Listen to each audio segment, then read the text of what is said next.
po yung harap. Ayan.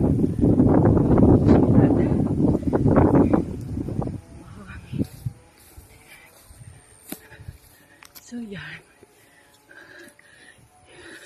Yung tower na yan. Ayan, boundary, ano? Boundary. Are, ito na yung property.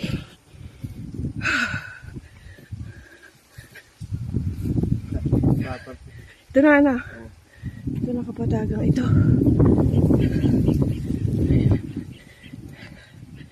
Ilang? Ito na, ano? Tingnan natin yung ano.